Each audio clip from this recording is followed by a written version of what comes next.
last year, right? So we need to assess a few people.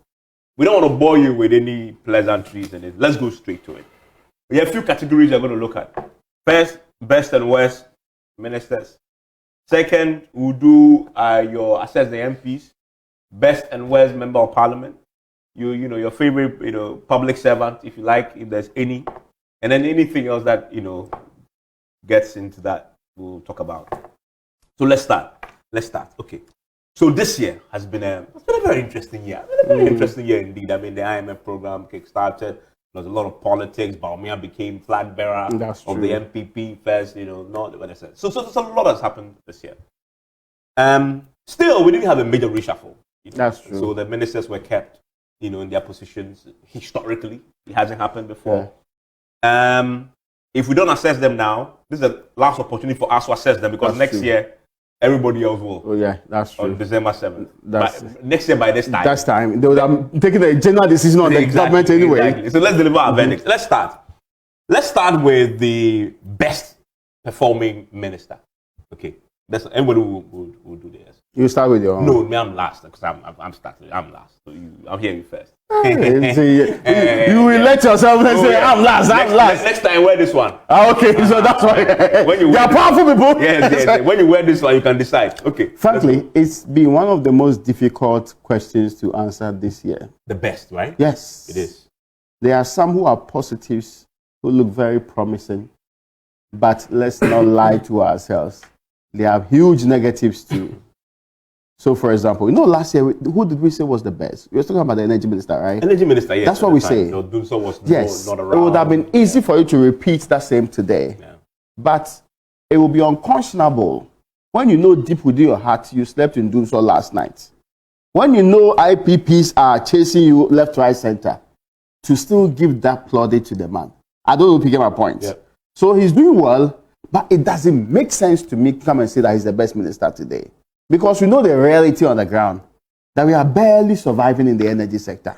In fact, we are in unofficial doom, so if people pretend that they are not. There is, but it's being managed one way or the other. So in all fairness, I'm not so sure. That's why I'm saying it will be difficult. The other person would have also been the education minister. And I am a huge critic of free SHS. Well, we all are. Yes. I have consistently himself. Yes. I have done so, but I think one of the biggest innovations in our education sector is the STEM pursuit.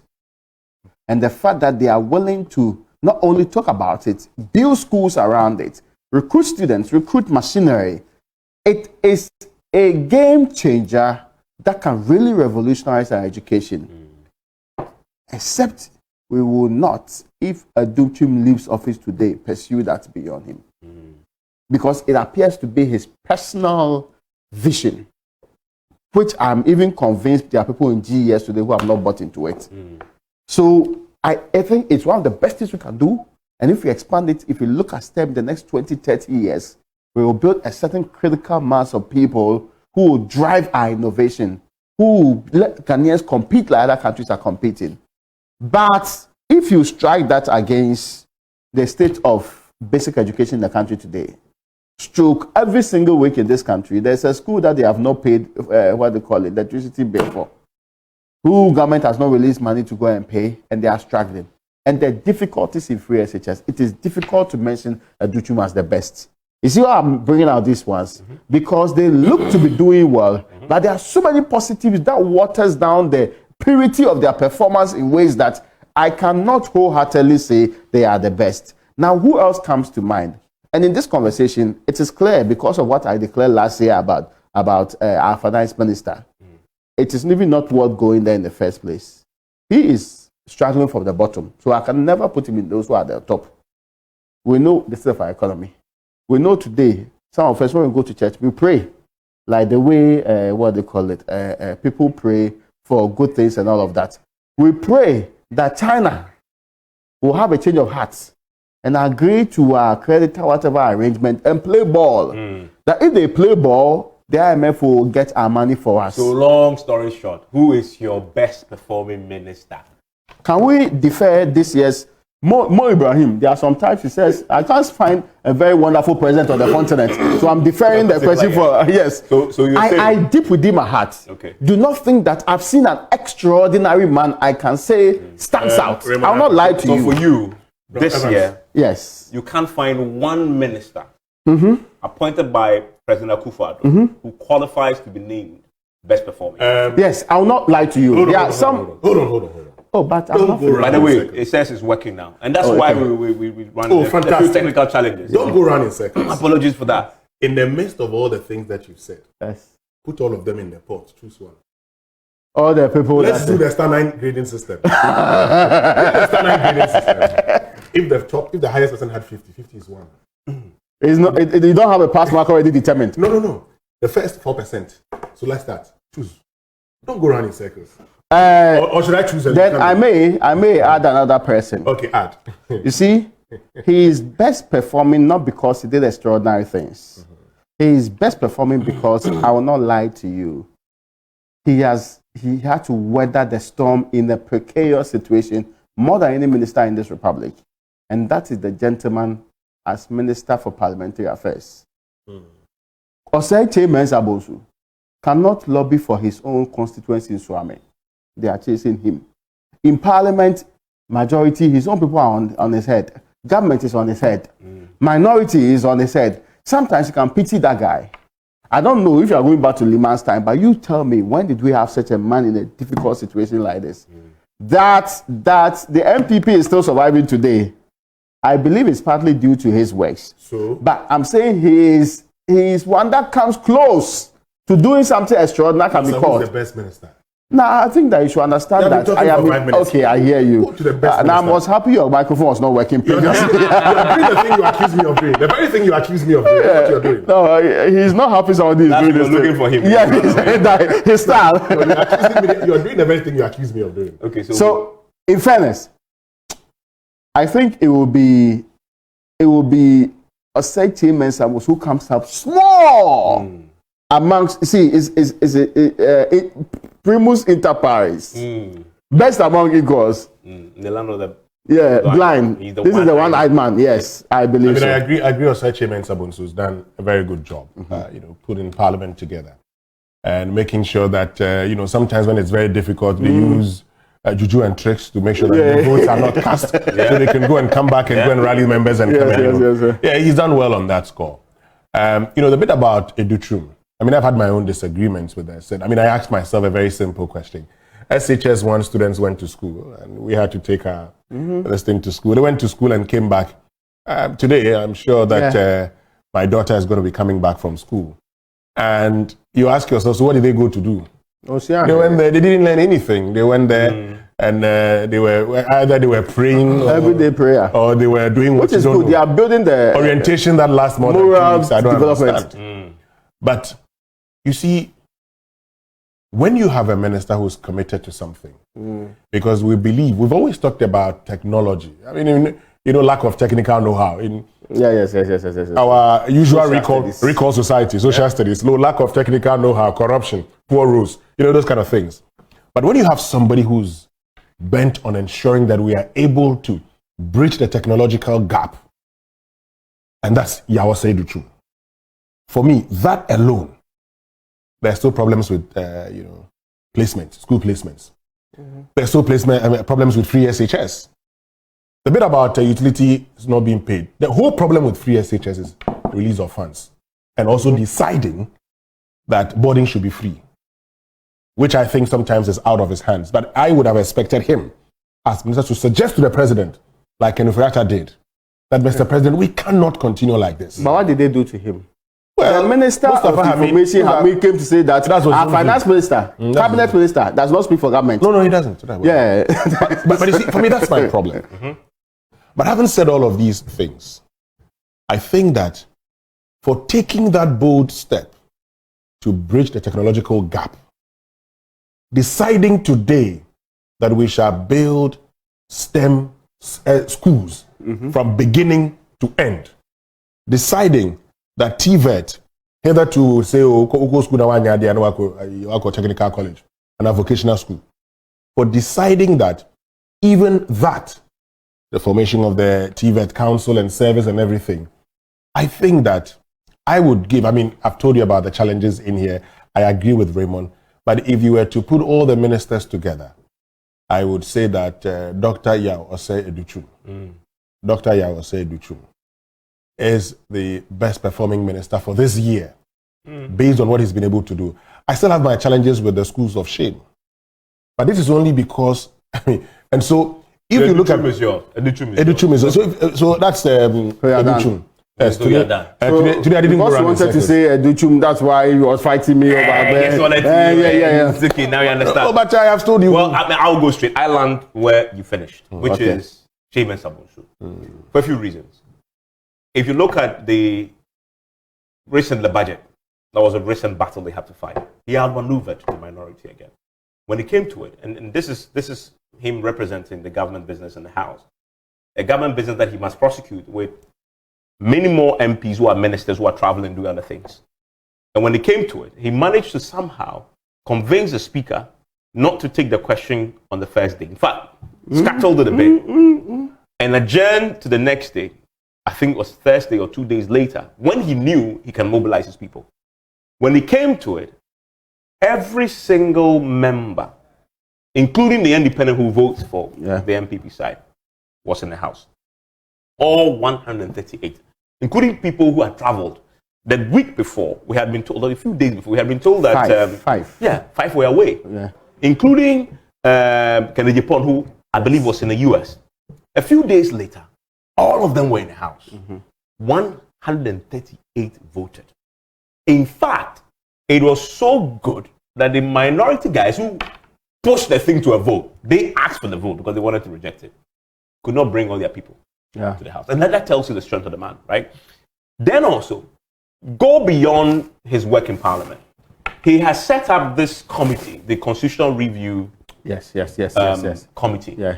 A committee that's working to bring that back to proper focus. Yeah. Exactly. And also look at what can be done. And I thought that's a great initiative. It is not squarely within his remit, but he decided to take it on. Even the membership of the committee. Great people he's put together, assembled, to try and look at what we can do with the document that we have not implemented, although we spend millions and millions of dollars putting together. And we've had conversations about it recently. He stirred the pot, but he himself has radical ideas about what we can do about it.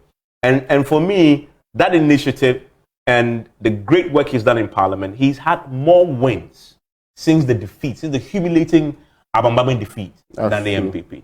No, I get you. Yeah. Right? He's had more wins, outmaneuvered them, including Ofori-Atta's election, confirmation. With the slimmest margin he can actually work with. And so for me, he gets it. He gets the best performing minister for me. Okay, so that's done. Let's quickly go to worst performing minister. Raymond. This one, start with Winston. Winston. Ken Ofori-Atta. Why? Do you like the economy you're in? Isn't it not the same person that all his ministers, all his MPs said that we're talking about 90 of his MPs said that he should? This same year. Doesn't say that this happened, right? I mean, so this man, I mean, there's no way that you can say that Ken Ofori-Atta is the best performing. Okay, so he's the worst performing. It was at the end of last year that the MP started, and he promised them that he was going to go when he gets an IMF program. The IMF program, you see, we are still struggling even up until this time. The same person who promised us there will be no haircut. That was last year. By the time we concluded with this, we're told that individual bondholders were not part of it. Individual bondholders became part of it. By the time we finished, we didn't have a haircut, we had a head cut. Yes. They said, pension bondholders were not going to be part of it. At the end of it, they were being told that they should be part of it, and it also became another issue. If you look at all of these, if you look at the state of our economy where we find ourselves, I don't think that he would compete with someone like K.T. Hammond. You know? But yes, because K.T. Hammond is in a ministry that doesn't seem to understand what is happening around him. Yeah. Every question, maybe if you ask him any, taken by events at ask him any question today. I mean, the minister decides that he's going to impose restrictions on import, and why he says these people have told me they can supply. He hasn't done any analysis. Can you? So these people have. You did that interview. Did not tell you that the people have told him. But it was a very bold. Bold what? Policy. Evans, don't take bold decisions based on emotions. When you have access to data. Hey, where there's data, you never take decisions based on emotions. If you do that, you are. Why would you go and take decisions? So, K.T. Hammond will compete with Ken Ofori-Atta But I think that because of the status of the Ghanaian economy and because of the problems we're going through, I still think that Ken Ofori-Atta, I'm even surprised that he's still not out of office. I'm surprised that he's still there. I mean, we have suggested here that Ken Ofori-Atta, I mean, if Akufo-Addo was really bent on ensuring that the NPP breaks the 8, but now Ken Ofori-Atta should have been gone. So Ken Ofori-Atta for you? You? I don't want to do what I did previously. So I agree with you that any day, one of the biggest problems, and yesterday, Benjamin Podo said the biggest threat to Ghana's decentralization program is Ken Ofori-Atta. He will not release money. If the Supreme Court tells him to release the money, he will not release it. Even calculations, he does his own calculation. The man is basically acting as if he's running his personal country in some island somewhere. But let's track it properly on Ken Ofori-Atta. What were we told about IMF in the first place? And even with IMF, let's get the facts wasted. Today, the people who told us that we are going to get a 600 million chips, we met our part. We're giving deadlines to the people that we owe. We're giving them deadlines. As we said, how many days to the end of the year? 21st is today. Less than 10 days to the end of the year. There's no sign. In fact, they said the World Bank people will meet. China has not agreed. So World Bank people will meet in January. So hook or crook, there's no way we are getting the money by the end of the year. Tell me the very thing that Ken Ofori-Atta has said in this country that's come to pass, truthfully. A man who works right and quotes the Bible. You tell me what he has said about this economy that's come to pass. Old Testament. So as for, if we're one of those countries where what the finance minister says impacts the economy, you think about what happened in our economy with Ken Ofori-Atta in charge. From all the promises that the man has really... Considering how incredible his words are. Yes! And sometimes the things he says calmly, with some confidence, and you believe that it will work out properly for you, at the end of the day, they'll move on. He'll move on and then you go and do... they did Thanksgiving service as a ministry. That's one of the most shameful things anybody can do in their lives. See, the only Thanksgiving they did was that I'm thanking God I'm still minister. Because it is for him, not for the people of this country. That ministry has no business thanking anybody. So you agree he's the worst? He's the worst. Yes, I agree he's the worst. I agree too. I don't have to. I mean, see, where the economy is. He gets me annoyed and angry for no reason. He carries it for me. And it's not like the IMF program is going well. Yeah. It's not going well. Yeah. Where we are right now. We can't even pretend again. We can't pretend again. We are back down now. We are using prayer. We're giving us plenty deadlines where we are going to. It's not happening. So even when we said it, they said we were lying. Today, that's just when we are. Exactly. Yeah. They told us we were lying. They've missed the first November one. We said we're lying. We told them that we're not lying. You are, and as a pound. So Ofori-Atta don't believe at the point. Hands down. Carries it for us. I wish the bell was here. Yeah, the bell is in the SMS studio. We should have brought that bell because it is significant that we ring that bell on Ofori-Atta. Yeah. Producer should get it. Yes, Please bring the bell. But I'm still surprised he's at post.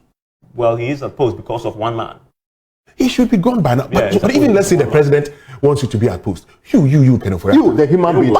You still want to be. You, the Christian white-wearing person. One after the budget. When we thought he was going to go, rumors, swirling around. Yeah, there were rumors that he was going. But he's there. Someone at the ministry told me that from the conversation Maybe we have with him. And at the Thanksgiving, can you believe that? He was telling everybody that next year will be good to him and all of that, which invariably meant next year I'm still around. Really? Even in the election year? Yeah, please prepare.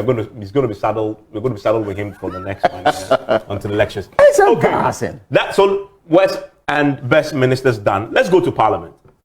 First of all, best MP. Best performing MP. 100%, one person.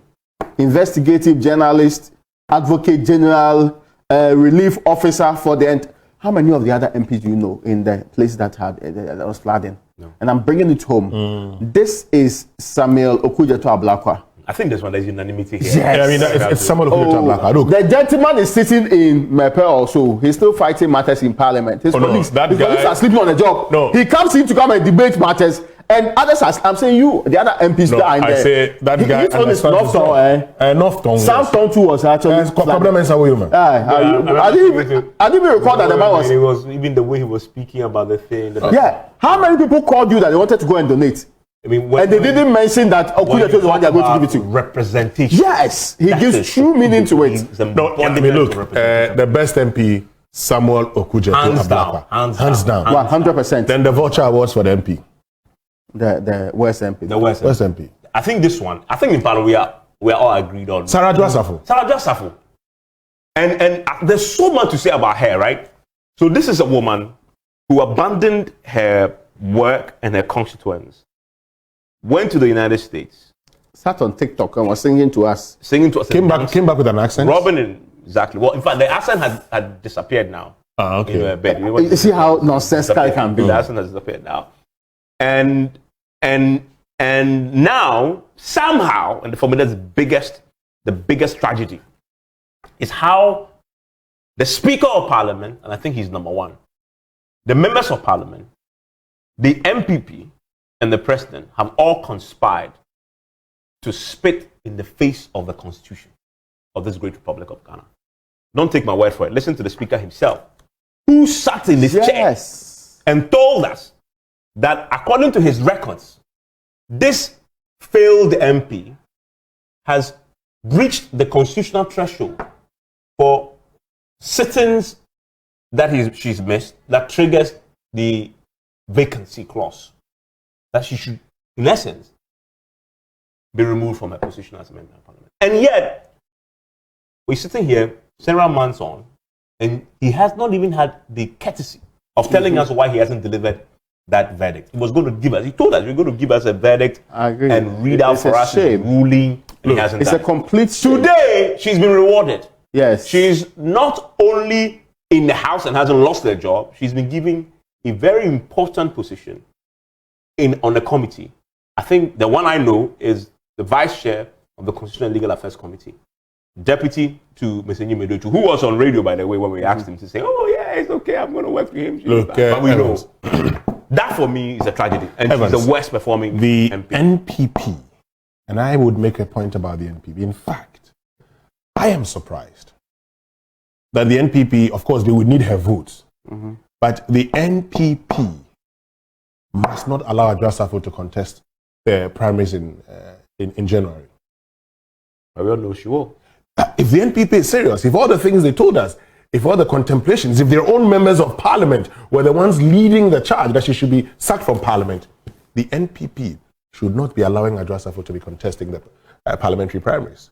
Today, she's all over the place. You've seen her, you've talked about, she's on campaign teams. And you see, what saddens me is the fact that you have this member of Parliament who neglected everybody, didn't care about anybody, then goes back and starts the blackmail. First, she started while she was there that her child had issues, he wasn't well, and that if if she's Minister of Gender and Social Protection, Children's Social Protection, she should start from home. Charity begins at home with her child. Then later on, she comes and I hear her campaigning around, going around the markets and saying, "Oh, Yeah. Please. They're adding that to it. Please. This is it for me. You go out there without permission. You're asked to come to the country. You don't care. When it is only time for you to now come and seek re-election, then you show up in the country and take your constituents for fools. And so you're coming back and trying so hard to win party primaries, which in a constituency like Dom Kwabenya would be a guarantee for you to get back to Parliament. But that would be a tragedy if the people vote for her. It will be a tragedy. If the people vote for her. I think if the party won't put its foot down and sanction her, if the Parliament won't do it, the people must. If the people don't, then it's Omara. But Winston, you know me initially. I said, well, if the woman says she's taking care of her child, please, let's respect that. Remember I said that. I did it because I gave her the benefit of the doubt that a mother is making tough choices. And in our part of the world, it's a very, very difficult place for a woman to combine everything. So perhaps as gender minister, she's struggling to do ministerial job, do MP's job, and do the rest. There are a lot of people who insulted me for it. But I feel very embarrassed because all of that was some symbolic or a just a charade. Yes. And you see, it's not just the TikTok and the other things. It's the fact that every single day, woman changes the story about why she was out there. Yeah. And the quest to come back, take her pride of place, and create the impression that nothing has happened. Even apology to those domain market women. No. Then she'll go and share those useless drinks. Yogurt and all that. Yes. So that after not representing you for God knows how long, the best I can do is to make sure that you get something small. That In fact, I know she was removed as minister. Adwoa Safo has no role in our public service. Not at all. No. She is a complete shame to that institution. She disrespected everybody in this country. Yeah. She took all of us for granted. It is enough for you to do these things and be remorseful and say, listen, I don't want to be part of your system. But to say to continue to play your role, to even say that they should make those reshuffles in parliament so that give you some roles to play, with all due respect. See, when we do some of these things, we undermine the democracy. We make people feel that we are joking. We are not serious. Because we are joking. there are people in Dome Kwabena today, 10 times replacement possibilities. But because of how we have structured the politics, they will not get through the ranks. And this woman has hijacked the politics to the place due to father's arrangements, due to the other people at Taifa also who will consistently live on their own. I think at some point, somebody should also sit her down. If it can't be MPP or even a family, they should tell her the truth to the face. That if for nothing, go and sit somewhere and reflect about your conduct. But you see, that won't What happen. you did was terrible. Well, if it doesn't happen, look, as for Adwoa Safo, she has no business going back to parliament. Yes. I mean, the delegates should do us the service. If they don't, then the constituents should do the service by voting against her. Yeah. And I believe this is the biggest tragedy this year. Yeah. It is. It's the biggest tragedy this year to have. Because she Adwoa keeps Safo changing the narrative. At every instance she's changing, she's telling a different story. And you know, I mean, to even have the guts to go, I mean, distributing your I mean, my goodness. Yeah, what an insult. What an insult. Can you believe Can you that? imagine? What an insult to the people there. But again, I haven't seen the people revolt. Not yet, at least. Kind of politics we do. You know, we have the people mass revolt. Well, they will. They will in the election. Well, let's see how it hope goes. So on Adwoa Safo, the bell is here. Absolutely hands down. Yeah. The worst Member of Parliament. member of parliament ever, possibly. Possibly ever. Yeah. Possibly Yeah. ever. Yeah. Possibly. In fact, after Adwoa Safo, yeah. You know, also because, I mean, members of parliament have been absent without permission Yes. before, but nobody had come back with this impunity. That's true. Nobody had shown this hide. impunity. Yes, I mean, They hide. you know, They will not explain seek that re-election. Nobody has done this impunity. In fact, they show some remorse Yeah, of the yeah, kind, some remorse, so that yeah. they respect the human With beings this involved. impunity, you know. So as of Adwoa Safo is gone. We're going to wrap up. Best public servant. I mean, and this is non-political. I mean, any public servant. And you see, you throw in there people like, and this for me was important because if you have OSP in there, possibly, you have accountant general. No. Take him back. I know. Take him down. Public servant said, It's not part of the list, please. I just deliberately brought it in. I mean, you have the IGP in Yes. there. What else? You know, you have the board chairman of the airports company in there. He's not part of it. No. Please, we are sticking to the. Evans, let's get serious. No, we said the best ones. Yeah, Best ones, let's get serious. But, okay, Yes. Let's get serious. Yeah, NCA. Okay, so choose your choice. Me, You're planning to, best public. best public servant. I'll give it to the statistical service boss. Oh yeah, Actually, the gentleman has reformed our that's a good statistical one. That's a space. good one. Yeah. And I think that sometimes people hide in corners and do things that are revolutionary because they are not mainstream and some people don't understand the work that they do. Today, and anybody who uses data in this country knows that the statistical service with their stats bank and co, today, their website provides all the data they have. The ones that do this have to go and beg them, have to go and write letters to it free for researchers, for development communication, for virtually everything that you need to do to make sure that you have enough information to do your work. If our ministries, including the guy who was going to do restrictions, was minded that he needed data. Yes, one of the worst ministers. If he was minded that he needed data to do his work properly, he could have even gone for data. It's not go to the ministry or statistical service or the website to do that. Okay. So me, I think that as for change that is meaningful and impactful, I think Professor Anim deserves it. You? Look, let me get up properly and continue from where Raymond left it. Which government statistician has been bold enough to say that if we want to curb inflation, we have all the items which over the period are between 70, 100 and even more than 100%. So if you want policy, the data is showing you. And even times they say policy drivers. Yes. I mean, look. As in the things we discuss, that we target this one so that I can reduce inflation. So this guy tells you with this data. Yes, this which guy is a very dangerous thing because you are saying that these are things driving inflation. Yeah, because and government will not be happy with that. No, but you know. So when you know the things that are driving inflation, it's either I mean, within the medium to long term, You target you look at import substitution because a lot of our inflation is imported. Then 2, you actually would look at even reduction of import duties because you probably would see that the consumption of that, and you also would look at the weight placed on these items. Yeah. Where the consumption is huge, the weight is higher. So you look at it and say, oh, if you look at all of these things, it's an indication that I have to probably start thinking about it. And I probably may have to think about even a reduction on import duties so I can bring inflation down. Now, this is a man who's provided us with everything. Talk about housing data. Okay, we know the properties in this country, and that's why today when we're doing the analysis, we can actually say that if you have about 1 million properties in this country, and we say that we are going to property rates of less than 200 million, where's the money going to? Oh, yeah. You know, if I am paying more than 1,000 Ghana cedis as property rate in the place where I live, everyone should be paying more than 1,000 Ghana cedis. But let me make that point.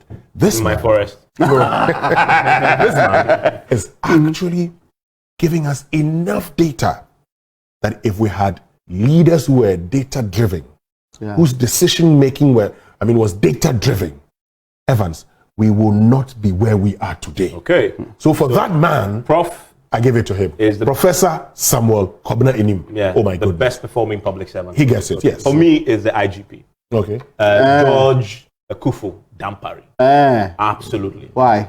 He's transformed for me the image of the police service. Now, have you By crying before let me give you committee. But that committee actually showed why he is the best. People were concerned. This is the thing about this country. When you have reformers, transformational leaders, you have internal resistance. And for me, this whole, chaos that we saw, led by the guy who wants to now go and, contest in Bekwai, was because you have somebody in the mold of Dampari, who really was bringing radical reforms in the police service, revolutionary, really, internally, wanted the things to work, follow the principles and the rules and regulations. People wanted to have their way. And he's managed to bring the discipline. For me, that's the main thing. Discipline the service. Ghanaians, we don't like discipline. We have vast discipline.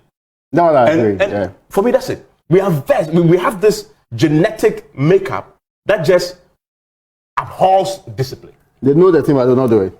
So when you bring somebody who wants to instill discipline, they'll fight him, which is what is happening. Nonetheless, he stood his ground.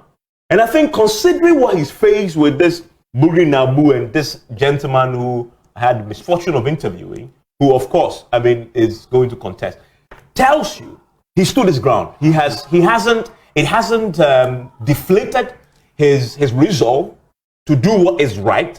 And that's why I gave it to him. But let me give you my own personal example. So the IGP, they have this officers who ride on motorbikes who they say the IGP has carefully selected them to enforce traffic regulations. So I was coming to the office and I saw Amber. I was busy, so I went, but it's all red for me. I still maintain that point. And this police officer, flags me down and says, well, you jumped. I said, no, I didn't get a red light. I'm not being just red light. But you have to slow down. And then he says, well, I have my body cam. Oh, okay. Right? I have my body cam. So this officer, of course, it's me. You think that police officers see me and see us because you're on radio and television.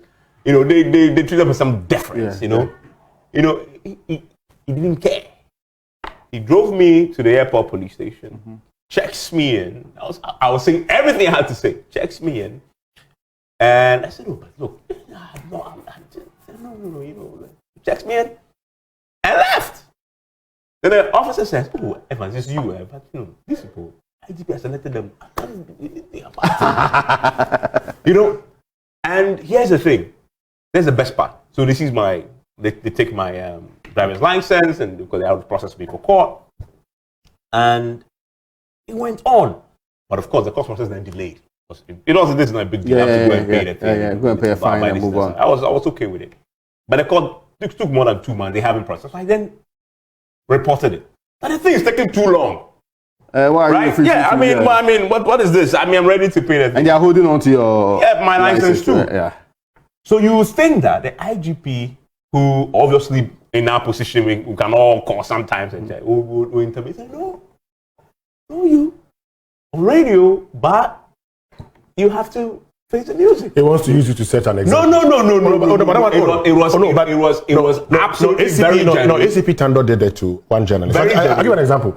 This journalist also, ACP Tando, at the time he was MTTU. The guy just crossed and said, "Oh, is this you?" Yes. But the reason why it's not what you're saying is, if it was public, then of course, but private, nobody knows about it. But you are saying it today. No, but that's my point. That's the example. No, but this is long time ago. I'm just bringing it up but that's the example. Because for me, it's the best. And I mean, that he's doing obstruct justice. That he's doing a good job. No, he's doing a good job. No, of course. For me, that's the point.